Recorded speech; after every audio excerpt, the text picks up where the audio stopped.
퇴실 시 투숙객이 펜션을 청소해야 한다는 것이 법적으로 명시되어 있는 것은 아닙니다.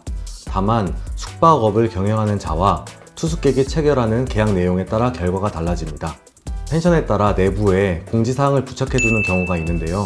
펜션 운영자가 자체적으로 투숙객들이 지킬 이용 수칙을 지정해 둔 건 영업의 자유에 해당되어 문제가 되지 않습니다. 투숙객이 이용 수칙을 인식하고 이에 동의했다면 동의한 대로의 계약에 따라야 할 의무가 있습니다. 펜션 측에서 퇴실 시에 청소 비용을 요구한다면 투숙객은 사전에 공지나 계약 사항에 포함된 것인지를 따져보는 게 좋겠습니다. 입실 시에 공지 사항을 투숙객에게 고지했다면 동의했다고 볼 여지가 크지만 구체적으로 계약서상의 의무를 특정한 것이 아니라면 다툴 여지가 있겠습니다. 펜션 운영자 입장에서는 사전에 펜션 이용 계약서를 투숙객에게 고지하고 내용을 확인했다는 서명을 받아야 추후 불필요한 법적 분쟁을 줄일 수 있습니다.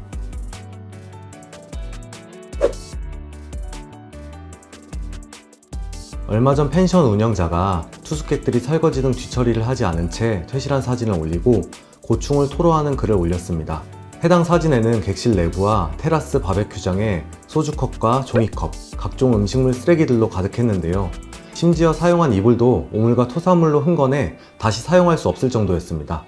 앞서 말씀드린 것처럼 구체적으로 계약을 맺지 않은 상황이라면 펜션 운영자는 투숙객에게 청소비를 요구하는 게 쉽지 않습니다. 투숙객이 청소비를 지불하지 않으면 민사상 손해배상 청구를 해서 배상받는 방법밖에 없습니다. 만약 투숙객이 고의로 손괴한 정황이 있다면 재물손괴죄로 형사 고소를 진행할 수 있겠지만 과실로 더럽혔거나 단순히 청소를 하지 않은 것이라면 처벌하는 법 규정이 존재하지 않습니다. 배상이나 처벌 여부를 떠나서 사회통념상 일정 기준에 어긋나는 수준으로 객실을 훼손하거나 오염시키는 행동은 피하시는 게 좋겠습니다.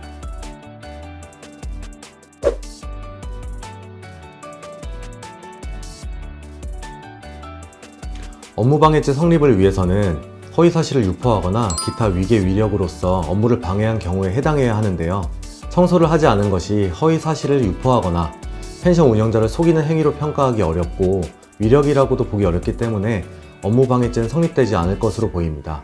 다만 투숙객이 소리를 지르는 등의 행위로 펜션 영업을 방해하였다면 업무방해죄가 성립될 수 있겠습니다.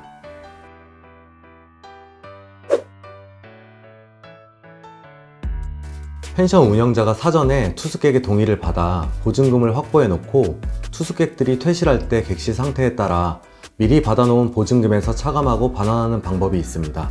설거지, 분리수거 등 항목별로 금액을 구체화하고 이용계약서에 서명 날인을 받아두면 추후 일어날 분쟁을 최소화할 수 있겠습니다. 국내 몇몇 호텔은 이용 약관에 보증금 절차를 명시해 두고 카드 정보를 받아 퇴실할 때 결제하는 방식으로 운영하고 있습니다. 일부 외국 호텔은 호텔 이용 기간 중 미니바를 사용했거나 객실의 비품이 훼손된 경우에는 미리 현금으로 받아둔 보증금에서 차감한 후 반환하기도 합니다. 최근까지도 펜션의 청소에 관련해 갑론을박이 계속되고 있는데요. 투숙객들에게 과도하게 청소할 것을 요구하는 것도 펜션을 심하게 어지르는 행동도 서로 삼가고 배려하는 마음으로 함께 했으면 좋겠습니다.